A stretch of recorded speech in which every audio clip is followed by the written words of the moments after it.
Welcome to episode 2 of Cyclops is Waiting For Me, an X-Men the Animated Series weekly recap podcast. I'm Rod Kim. You can check me out. I have my own website, rodkim.com. And I'm JC. You can find me on the Whiskey and Waffles Discord channel, which we are going to have our own channel within that Discord dedicated to this podcast. The links are in our link tree and you can find them through all our social stuff. Discord is a hell of a thing to link to because it's not exactly something I could customize. So, so it's like a weird like JZ259. Yeah, exactly. But we will make sure that it is abundantly clear on our social media how to get into the podcast channel to talk about our favorite X-Men animated show. I think that's fair. This is our favorite X-Men animated show. Oh, yeah. So Cyclops is Waiting For Me is our weekly podcast series where we're going to go back and watch every single episode of the original 1992 X-Men the Animated Series in their original intended script order, building up to the release of X-Men 97 that's coming to Disney Plus next year. And some quick reminders, we are a recap show about a series that came out 30 years ago, so there's going to be spoilers. If you don't want it spoiled for you, pause the podcast, watch the episode, and come back. They're easy watches, like 20 minutes long. We'll do our best to avoid mentioning anything about future episodes we haven't covered yet. We're currently not sponsored or affiliated with Disney or Disney Plus in any way, but, you know, this could be us. As I was alluding to earlier, don't forget to follow us on social media at Cyclops IWFM Pod on Twitter, Instagram, and Facebook. And of course, make sure to follow us on whatever your favorite podcast service is. Finally, we record these episodes in batches right now. So if we are reacting to news and it seems like we're a little out of date, it's because we probably recorded this 3 or 4 weeks prior. Unfortunately, we are not Destiny. We cannot see into the future. If we could, I would be a lot richer. But yeah, that's kind of where we are. Can't look into the future yet. Now on to the show. Today we're going to be talking about episode 3, Enter Magneto. What an ominous title, but that was awesome. If I'm not mistaken, this episode was part of the VHS tape, I think, at Pizza Hut. So I'm going to defer to you. Coming from where I do, we don't eat Pizza Hut. Okay. In the Northeast, that is a cardinal sin to eat Pizza Hut. Well, now it definitely would be. In the 90s, Pizza Hut was like the place to take the family, at least in my area. Again, in the Northeast, it is not. Central Indiana. So we had a whole like kids meal that had like the little personal pizza with the like the X-Men on the cover and everything. But I might be wrong. Someone correct me if I am. For some reason, I remember there being like the first 2 episodes and then Enter Magneto like on the same thing, because even before the show came out, I just remember like how like badass Magneto was, and you know how much like most of the kids who were fans of the X-Men were like, yeah, he's the bad guy. For me, I wasn't really reading X-Men comics when I got into comics, even at 8 or 9 years old, as we were in the build-up time for when this series came out. I was mostly reading Spider-Man at the time. Okay. So occasionally you'd see Magneto referenced and stuff like that. I remember specifically having the original Secret Wars action figure, and one of the ones I had was Magneto. And I don't know why, because I never said his name or anything. I think it was just a matter of that was one of the ones that my mom found at the store, because I was young enough when Secret Wars came out that it was like, cool, he just likes superheroes.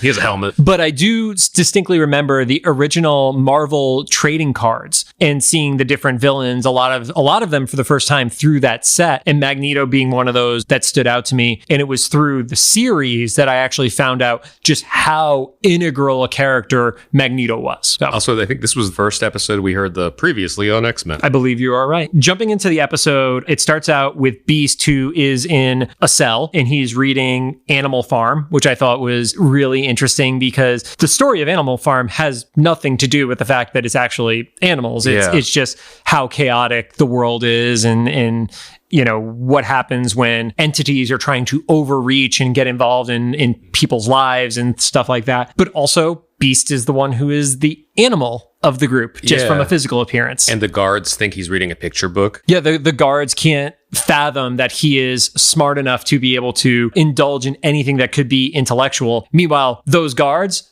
are definitely way too dumb to understand the nuance of Animal House. Understand the nuance. I mean, there's nuance in Animal House, right? Understand the nuance of Animal Farm. We should call this episode The Nuance of Animal House. Yeah. Well, we talk a lot about things that don't age well. This is something I think that not only aged well in the political sense, but as like a person individually. Because I remember as a kid watching that, I don't know what Animal Farm was, because at 10 years old, I didn't even know that was something I was supposed to read. And then I think later on, I had read it in like high school, I think, is when they make you read that. Yeah, usually it's not till high school. And then probably like college, we were starting to rewatch X-Men the animated series and stuff, I was like, oh, that was that book that Beast was reading. Yep. At the time, I just thought it was guards being mean, and they were. But now I know it was the guards being mean and dumb. Yeah, they were mean, they were effectively racist, and they were dumb. Yeah. We see that there's an attack on the location, and that's the first time that we see Magneto formally. We got the allusion to him in episode 1, where you saw him on the screen, but they didn't mention who it was or anything like that. And you just see how damn powerful he is. Like, he by himself does more damage to this location than the X-Men as a team were able to do in defending themselves against the Sentinels and everything like that. He just goes in and wrecks shop. It makes a good argument for, like, he might be right.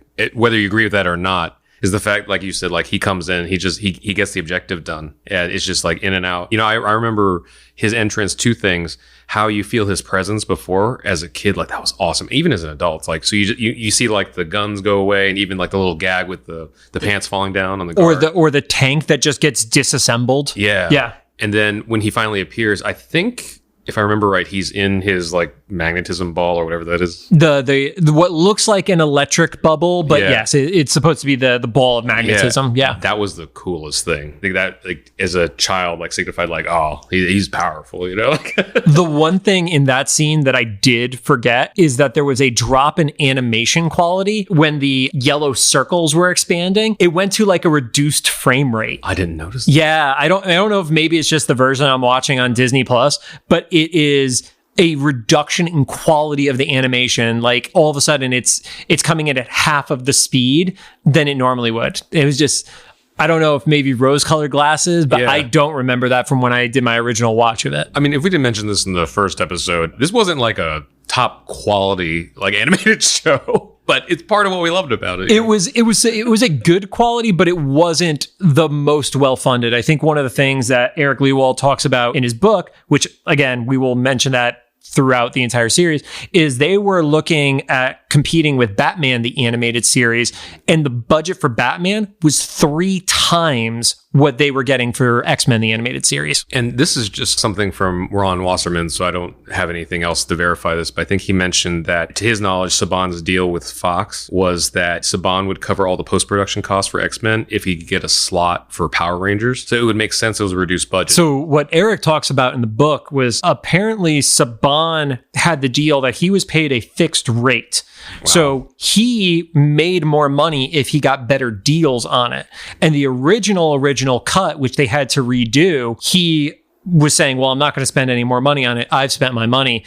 And then Marvel actually gave up their licensing fee that they were given for the first season and basically re-put it into animation. And if they hadn't done it, we would have seen a much lower quality show. So this was even the better version of the animation than what the original was. Yeah. So we start to get some insight into Magneto and the phrase, make us superior. And that really, really stood out to me because it shows the start of the divergence of Magneto and Charles Xavier's perspective. Magnus is very focused on, we are the next evolution and we can dominate these ants, essentially. Whereas Charles is always so focused on, we should work with them. We should not give them a reason to fear us. Magneto is all about them fearing it. He commands fear, and that is what is going to help him win his personal war. One thing that stood out to me years later, of course, you know, not having the knowledge I do of X-Men history after reading comics for the past 30 years or so, Magneto's origin changed. And it was, they met after a war, and they keep it very vague. They're also able to ignore the time change at that point, because if you look at Magneto's real origin in the comics, he was a Holocaust survivor. So by the 90s, it would have been 50 full years later. We don't have the magic of comic book time. Yeah. So he lost his family in this vague war. And that's where he and Charles decide they are going to help some captives. And Charles is able to stop Magneto from going over the edge and killing the soldiers that had captured these people. And that was the first and only time in the canon of the show they had had a conflict. But Xavier knew that Magneto was continuing down his darker pursuit. The thing I thought was really, really funny is they said he has a growing legion, but they only show him in solo shots. Oh, yeah. It's funny because even though they didn't mention that Magneto's a Holocaust survivor in the show, for whatever reason, maybe it was the comic books, I had connected that as a kid as like that vague war was. See, I didn't in the show. One, because I didn't have the knowledge of the comic books, but the area where they showed it, I definitely got kind of like a Vietnam War vibe based on the clothing that the characters were wearing. This was interesting too, because, and I don't know, I'm guessing this was purposeful, but maybe not. If it wasn't, it was just serendipitous. They're kind of showing that in a way, Xavier had like a privileged upbringing, even though he definitely had his setbacks, but Magneto having survived like all the, no matter what way you cut it, like the Holocaust, like the Vietnam losing War, his whatever. family. Yeah. All that stuff. He was like, listen, man, like you don't cut these guys off now. They're not going to stop taking stuff away from you. Yep. And Xavier, regardless of whose side you're on this, is just kind of like, no, peace will always work, because he hasn't really known, up to this point, like that kind of loss. Right. And stuff. So it's really interesting that both sides, in a way, you can't say the one or the other is like more right necessarily, but like are justified to some degree, you know, their actions. Oh, by the way, so Magneto originally went there to break out Beast, and Beast decides he wants his day in court.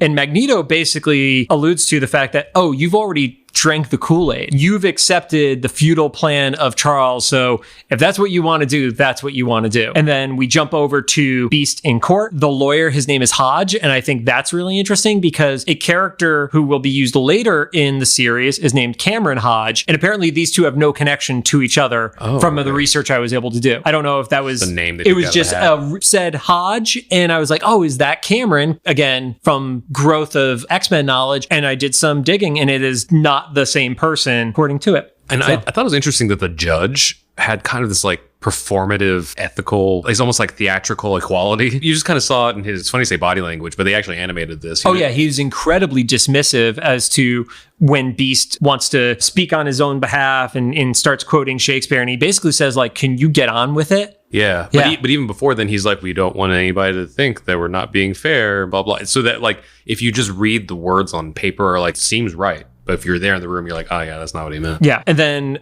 as Beast is proving his point, or trying to prove his point of the no need to fear us and stuff, you get the cartoon moment. It's the most cartoon moment of the entire episode, where people literally throw tomatoes at Beast. I was wondering about this. Like, they bring these to court? It's a legit question in society. Like, did people just carry around tomatoes in like the 40s and 50s that became like a trope in Looney Tunes and stuff like that, and continued into like probably the 90s. I want to say once we got out of the 90s, like that trope kind of died down. But that was just a thing in cartoons, is like if you disagreed with somebody, if it was in a public space, it was probably throwing tomatoes. And then I do know in bars, especially Southern bars, they would literally have to put up wire mesh in front of performers because people would throw beer bottles at them and such. So I grew up in Indiana. That was very common. People just threw beer bottles at you. The chicken wire in front of the band. Yeah.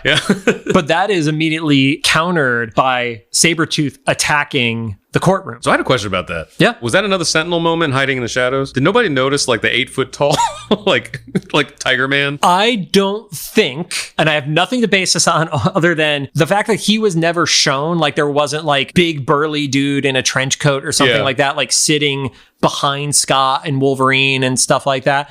I think he burst in, and I think this was one of those times where they would talk about the fact that they would overwrite episodes where they would have to trim content. I'd imagine it was just a matter of there was a shot where he burst through the door and then the door scene got cut for time. I don't think you could have that scene where that big of a dude is hiding there. And Cyclops obviously reacts to it and doesn't know who Sabretooth is, because he says, we have to stop him, they're going to kill him. And Wolverine's direct quote is good. You can tell there's history there. Yeah, and all of a sudden, like, oh, there is something way deeper between these two characters here. There's a little bit of a conflict. It ends up with Sabretooth getting injured, and they bring him back to the mansion. And I thought what was really great, from an illusion standpoint, is Storm compares Wolverine to Sabretooth. So while we don't know exactly what has been going on in Wolverine's past, we know that he has not always been the most stable character. Because if Storm, who of anybody is the most articulate and regal of any of the characters on the show, is saying, this used to be you. Imagine how bad somebody like Gambit would describe Wolverine back in his early days. Yeah. I thought it was interesting too that even though this is the third episode, this is like the second like story. It's the second story, yeah. That they're essentially kind of showing the dichotomy of bringing, they did the same thing they did with Jubilee in their actions, but it's turning out like a little different because we as the audience, visually see Sabretooth as this threat, but in their context, except for Wolverine, are probably like, hey, we're going to help this guy. Yep. He's troubled, So while they have brought Sabretooth back to the mansion, we see Magneto attacking a military base. Launch control is the phrasing they use. Yeah. And even though it wasn't really formally discussed, this definitely had reference to the original X-Men #1 because the original core team, which was Cyclops, Angel, Beast, Marvel Girl, who we know as Jean, and Iceman, were stopping Magneto from attacking a military base. So that was definitely a thing. They modernized it to this group, but it felt appropriate that the first time you see Magneto in the comics, the first time you see Magneto in the show, it was still the attack on a military base. Yeah, they're like, well, it worked. So. Yeah. And this was, we've seen now two conflicts. You've seen mutants versus humans, and now you've seen mutant versus mutant. And I think that's a really interesting dynamic because you're seeing the war that the X-Men are going to inevitably be forced to fight is on multiple fronts. I thought that was really cool. What were your thoughts on that scene? The whole like missile base thing. Yeah, the whole missile base. It was interesting because like it should have been jarring because we went from this whole court thing to like this other situation, but it felt so seamless that like when I was rewatching it, by the time Storm was stopping the warheads, I was like, wait, how did we arrive here? And then I like rewound. I'm like, oh no, they just like cut to it. But like it made sense because we're introduced to Magneto and like his whole mission, and then we're seeing like the actions of that mission. If you haven't figured it out yet, Storm's like my favorite character in the X-Men. And so the fact that is not her introduction, but I think it's one of her earliest actions in the series. And you see that she's a Boy Scout in the sense of like she's doing the right thing, but not necessarily the most performative ways like Cyclops. Cyclops is like always like, he wants everybody to know it. Yeah. She just went in and she's like, I'm going to stop it. And they're like, what is she doing? I like that she was so quick about her actions that she was in the middle of it before everybody else was like realizing. Because it wasn't like, was it Cyclops that asked, like, what is she doing? Well, you had Magneto basically took out the group, which was Storm, Cyclops, and was it Wolverine? It was the trio. Yeah. And he gets the warheads to launch and he just leaves. And he's like, cool, you get to watch the world burn. Yeah. Knowing that it's not going to blow up over the military base. And Storm is just ready to sacrifice herself. Whereas Cyclops sometimes can be seen as playing the leader. Storm was willing to just put herself out there. But I think that was also like one of those scenarios where it was like she showed she wasn't the leader yet because she was going to jump to sacrificing herself instead of an alternate method of solving the problem. Yeah. She was like jumped in without thinking of like options because we then see that Xavier like kind of like, I don't know, what do you call it, like phones in to her mind. Yeah. And she's like, we don't know exactly how the physics of this works, but he's like, here's the schematics. Yep. And Storm apparently is a literal rocket scientist. I mean, sure. Electricity. Yeah. And so she understands schematics, knows how to apply that to her lightning powers and stuff. Something else I liked about that little section was it like physically took something from her. And I think now they think about it as a kid, like that kind of signaled to me that like, oh, these aren't just like unlimited powers. Like they take something from you. Because I think if I remember right, she just completely passed out. And Wolverine grabs her. She got caught as she was falling, and Wolverine, which, by the way, if we want to go into the suspension of disbelief, if you're falling from the sky and Wolverine catches you, you're hitting metal bars, essentially. Yeah, adamantium arms. He is not thick enough that there's enough padding from his muscles that doesn't just break you. But again, we accept it. Yeah. Well, Storm gets knocked around, we'll see throughout the series and stuff. So we're like, okay, so she has some level of physical like durability or strength or something. But it was interesting because there was just a split second, if you haven't seen it, if it was your first time watching it, you think she might be dead because even Cyclops says like, is she? Yeah. And then Wolverine's like, oh, she's just something like she's just sleeping or something. Yeah. And it kind of plays off of the previous episode because Morph does get killed. in the previous episode. So the assumption that, again, death can happen is still there. Luckily, Storm does not die in this episode, so keeps you happy since it's one of your favorite characters. And it ends with Magneto essentially monologuing to himself. And he talks about, so you've turned on your own kind. And it ended with a to be continued. And I thought that was really interesting because technically this is also a two-parter, but it is a two-parter with different names to the episodes. Yeah. And it's kind of a different story too, as we'll get into the next time. Rewinding just like a little bit, the end, like when Storm passes out, her action created this interesting bonding moment between Cyclops and Wolverine that we had not seen any evidence of before. Yeah. Like they were just butting heads the entire time. And then something, I don't know if I'm reading too much into it, but seeing Storm just like not argue with anybody and just be like, I'm just do the right thing, shook these two out of their bullshit. And they're just like, oh, yeah, right. We're on a mission. So like we talked about, this episode kind of showcases two different things. On one side, they're facing the humans because of the bigotry and such associated to something that they don't understand. But this episode, like I was saying, is where you start to see the mutant versus mutant conflict. Our first story was focused on mutants versus human, but this one really shows that there is differences in the path that can be taken. A lot of the relationship between Magneto and Professor X gets compared to Malcolm X and Martin Luther King because there is such a different approach to get to the end goal. And the end goal, in theory, is always the same. It's just the route that they're taking to get there. Because at the end of the day, mutants just do not want to be persecuted for who they are. And it becomes, well, are you being persecuted for being different? And is there a way to work together? And two sides of the same coin. One side is believing we can work together. You just need to accept us versus we just need to be treated better and we're going to take it by force if we have to. Again, one of those things that seems so intellectual for a Saturday morning kids cartoon. Like you wouldn't have normally expected to see or hear something like that. But then as you start to listen to the writers and understand the origins of the X-Men as characters, it all really starts to make a lot of sense. Yeah, it's one of my earlier, if not earliest, memories of a show that didn't just like, I think I was just programmed before the cartoons I was watching, everything from like Scooby-Doo to Popeye to Transformers is like, these are the good guys, they're good because they're good. These are the bad guys, they're bad because they're bad.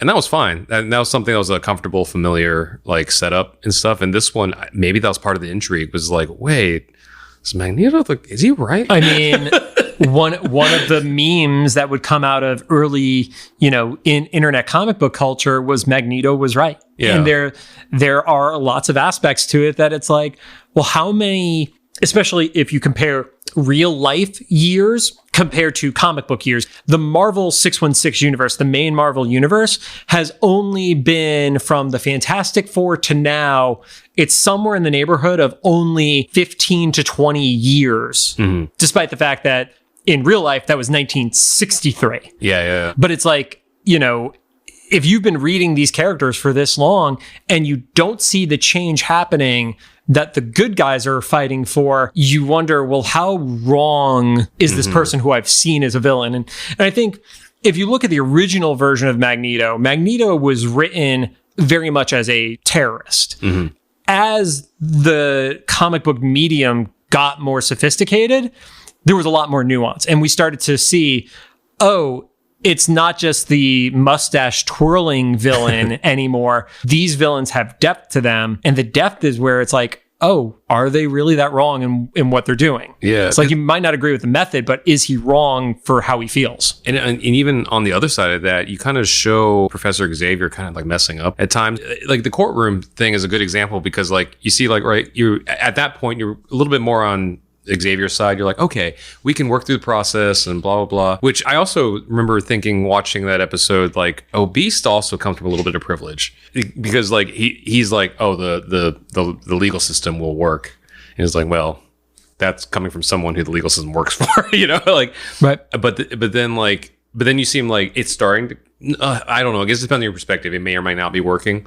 But then Sabretooth comes in, Magneto's side of things kind of comes in and just like messes it all, any chances of it working. And it is this tug of war that keeps going back and forth. It's like one of them's making a little headway. We're like, okay, this guy's right, a little bit more right, then they keep messing each other up. So you just never really, at least in this beginning part, we're not really like settled on like who is actually doing like the black and white clear cut right thing. Right. And I think that's part of the appeal to this is whether we're ever going to get the answer of, is there a black and white clear cut, scenario. And the funny thing is when you mention Beast as being the one who has a level of privilege to think that the legal system is going to work for him as well, he's the one that you would imagine would be the hardest to have that perspective because visually he does not pass as a human. Yeah. You look at Rogue, you look at Storm, you look at Cyclops or Jean. Cyclops, as long as he's wearing sunglasses. Yeah. Beast can't pass as human. He has no way of passing as human, but he still has faith that the system works because of what he saw up until that point. Yeah. And it's like, could this be a defining point for Beast of not believing that the system works anymore? Starts like jading him. Yeah. Because we also don't know like when Beast manifested. I think like if you hadn't read comics and stuff, you don't know that yet. I think like for kids who were like familiar with X-Men stuff, we kind of got this idea of like around puberty or something. They start to mention the puberty aspect of it. The piece that is missing from the show where we are right now, to your point, is when did the blue hair and the animalistic aspect of Beast surface? Because in the original version of the comics, he was just like built like a brick shit house and had like kind of the ability to grab shit with his feet. He just looked like a slightly unusual human. He didn't have the blue hair. The blue hair wasn't until his scientific mind goes off the rails and he turns himself into that further evolution. As if there wasn't enough intriguing stuff in that two-parter intro. This one just kind of, like you said, it threw in Magneto and then the internal fight. I don't know. There's a lot to throw at kids, but it wasn't too much, I feel like. I think we all like loved it. So that's it for this episode. Thanks for joining us. If you have any thoughts, make sure to drop them in the comments for either the YouTube upload or official Instagram post about this episode. And if you like what you heard, we'd appreciate your rating on the podcast app of your choosing. Yeah, we don't have an official outro that we've decided on as a duo, so we're just going to say goodbye and we will talk in your direction next week.